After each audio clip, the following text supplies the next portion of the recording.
Okay, so my camera cut off.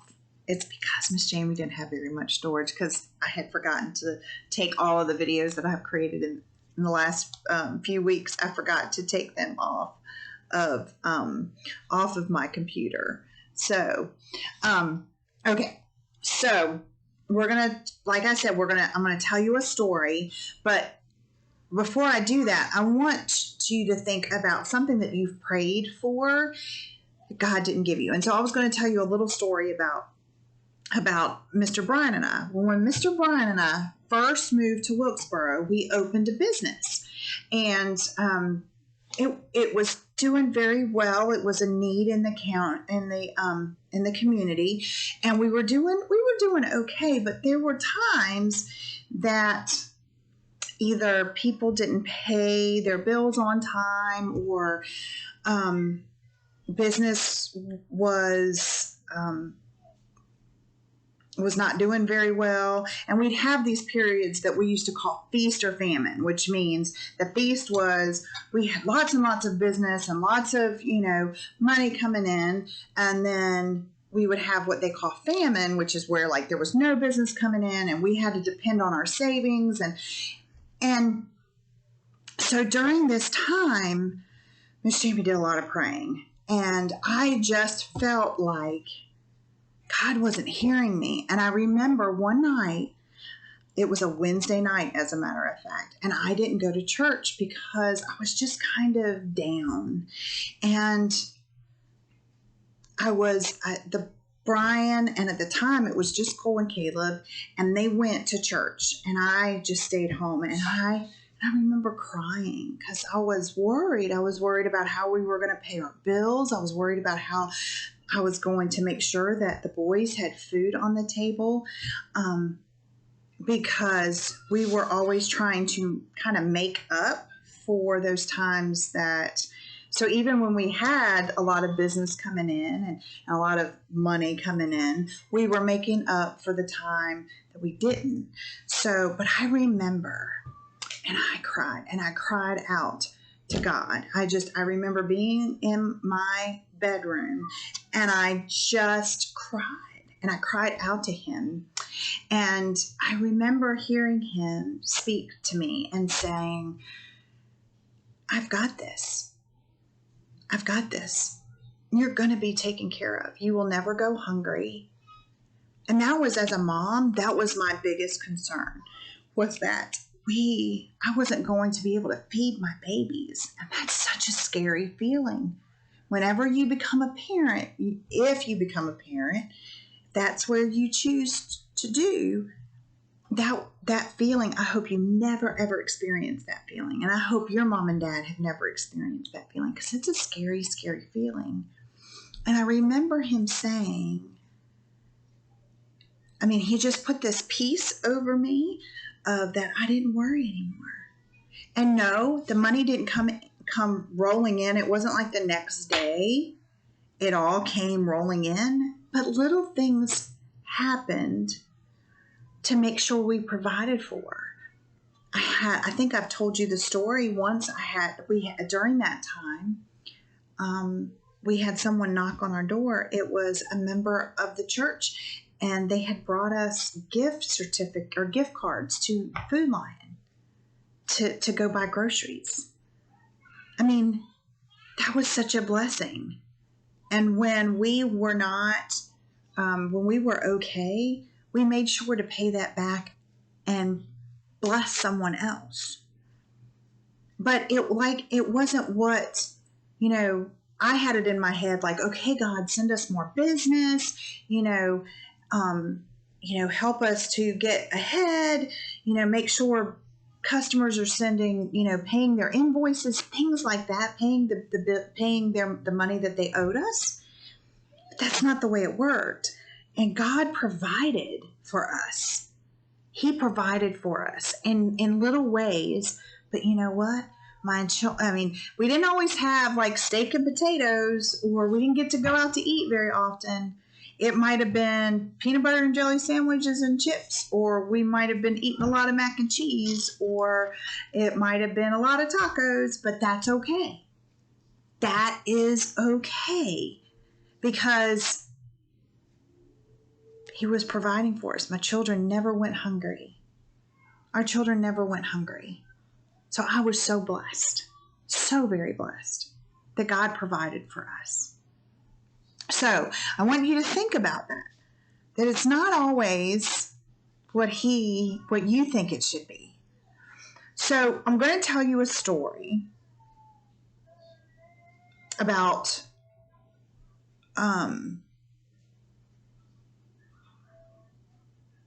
in Acts 28, 3 through 5. Okay? And then let me pull where I was. I'm going to lose. And then we're going to be in 2 Corinthians 12, 7 through 9. Okay? All right. So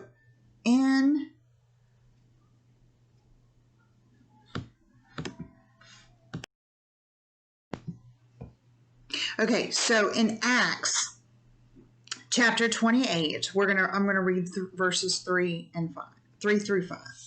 As Paul gathered an armful of sticks and was laying them on the fire, a poisonous snake, driven out by the heat, bit him on the hand. The people of the island saw it hanging from his hand and said to each other, "A murderer, no doubt, though he escaped the sea, justice will not permit him to live." But Paul shook off the snake into the fire and was unharmed. Now we're going to read 2 Corinthians. Okay. 2 Corinthians, which is still in the New Testament, and we're reading in chapter 12, verses 7 through 9. But in verse 7, you're going to start on the second part of you're going to start at the second part of verse 7. Okay? So chapter 12, verses 7 through 9, and you're going to start with the second part of verse 7. Okay? So it says, let me get there, guys. It says, so to keep me from becoming proud, I was given a thorn in my flesh, a messenger from Satan to torment me and keep me from becoming proud. 3 different times I begged the Lord to take it away. Each time he said, "My grace is all you need. My power works best in weakness." So now I'm glad to boast about my weaknesses, so that the power of Christ can work through me. Okay. So in both of these verses, or both of these readings, this is Paul. And so what do you think, what was Paul's need in this passage? Okay, so, when he was bitten by the snake, he was unharmed, wasn't he? But in the second reading, when we were in 2 Corinthians, he has this thorn, like in his side, in his flesh. And it says to torment him, right? Do you think he needs the thorn to be removed? Did God provide for that need? Why do you think that God provided healing from Paul's snake bite, but didn't deliver him from the thorn in the flesh? Now I'm going to read the verses 8 and 9. 3 different times I begged the Lord to take it away, and each time he said, "My grace is all you need. My power works best in weakness." So now I am glad to boast about my weaknesses, so that the power of Christ can work through me. So even though Paul felt that the need was that thorn being taken away, he asked him 3 times. And basically, God said, you will find power in your weakness. His power, God's power, was all he needed. All he needed. So he was almost glad to boast about his weakness, because he knew that all he didn't need that thorn removed. He needed to rely on God and on his power, not on his own. And he didn't focus on the pain or the hurt. He focused on God's providing for him, his grace, his power. So he said to him, he is providing grace, because that's all you need. So even though God didn't provide healing from Paul's thorn like he did from the snake bites, he provided something else. He provided strength.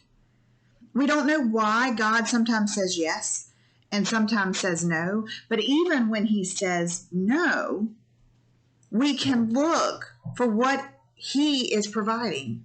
So let's look at a true story of a woman in modern times, not in the Bible, but in modern times who did that. Okay? So Laura was homeless, and she was living on the streets just trying to stay warm. And she had a backpack full of warm clothes and camping gear. But it got stolen. Someone stopped and gave her a gift card for fast food and some hot hands. You know those hot hands, those things that you kind of shake them and you squish them around and they get really warm, and they make them for your hands, they make them for your feet, they make them large that you can actually put them, like in your clothing. So gave them a gift card for fast food and some hot hands, which, warm up when you crack them. Laura said, wow, God is taking care of me. My backpack was stolen, so I don't have much, but someone else gave me a blanket. And now you've given me a gift card and some hot hands. God is taking care of me. Laura could count on one hand everything that she had now. But even then, Laura saw how God had provided for her. What can you learn from Laura? I mean, think about it. She had all this stuff. Like, she had all this camping gear. She had all these warm clothes in her backpack. But her backpack got stolen. Yet, when someone provided her with one blanket, a gift card for fast food, a thing of hot hands, she's grateful. She's thankful for what she's been given. What can you learn from her? When we have a lot, sometimes we forget to be thankful for it. Laura thanked God for providing a blanket. But if you live in a warm house with lots of blankets, maybe you've never even thought of that as something God provided for you. Now, I want you to think about this. Pretend we're in Sunday school, okay? And I have just given like handfuls of candy to, say, 3 out of the 9 kids in the class. And I tell them to wait to eat. And I don't give the other 6 kids any candy at all. Some of you have a lot of candy, and some of you don't have any. Now, besides the fact that that's probably very unfair, and Miss Jamie would never do that unless it's part of the lesson, I want you to think about it. Now, what if I changed that up? What if I took one piece of candy to each of the kids that don't have any, and take a couple of pieces away from the kids with piles of candy? How do you feel about the candy you have now? Are you grateful for that 1 or 2 pieces? Are you upset that a couple of pieces have been taken away? How do you feel about the candy? And why do you think you feel that way? When we have a lot, it can be easier to focus on what we've lost. So like, oh my goodness, I've got this huge pile of candy. A couple of pieces have been taken away. Now I don't have as much as I did before. But when you didn't have any candy at all, you could be more like Laura. You went from no pieces of candy. So you were probably more thankful that I gave you a few, because you had none at all to start with. I have a question I want you to think about silently. I want you to take a few minutes to think about this. What if you only had today what you thanked God for yesterday? I want you to think about that question. Did you thank God for anything yesterday? Did you thank God that you had food on the table? That you had those toys to play with or that book to read? Did you thank God for your mom and dad and for your friends? Did you thank God for that warm bed to sleep in? Or that you have electricity and you were able to take a bath or a shower? Did we thank God for those things? Sometimes when we have everything that we need or even want, we forget to say thank you to God because He provided those things for us. He provided the opportunities for you to have activities, for you to be able to do and go, and He provided the school for you to attend. He provided the teachers for you to learn from. He provided the clothes that you wear. Did you thank God for those things yesterday? What if tomorrow you woke up and all you had was what you had said thankful for? What you were thankful for? Would that be enough? How did that question challenge you? God is our provider. And when we have a lot, when we have a lot, and God is our provider when we only have 3 or things like Laura did: the blanket, the gift card, and the hot hands. When it feels like God isn't providing what we need or even what we want, we can look for the things He is providing, like strength to get through it. You know, when Miss Jamie told you that story earlier, He provided me the strength to get through those difficult days when I was unsure, when I was wondering what I had done wrong or what we had done wrong that I felt like God wasn't hearing us.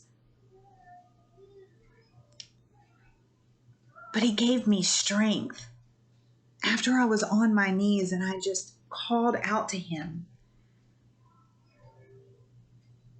He provided me strength to get through each and every day and to see how blessed we were. No, my kids didn't have the best clothes. No, we didn't have the nicest of cars. But you know what? They had a car. We had a car. My kids had clothes on their backs.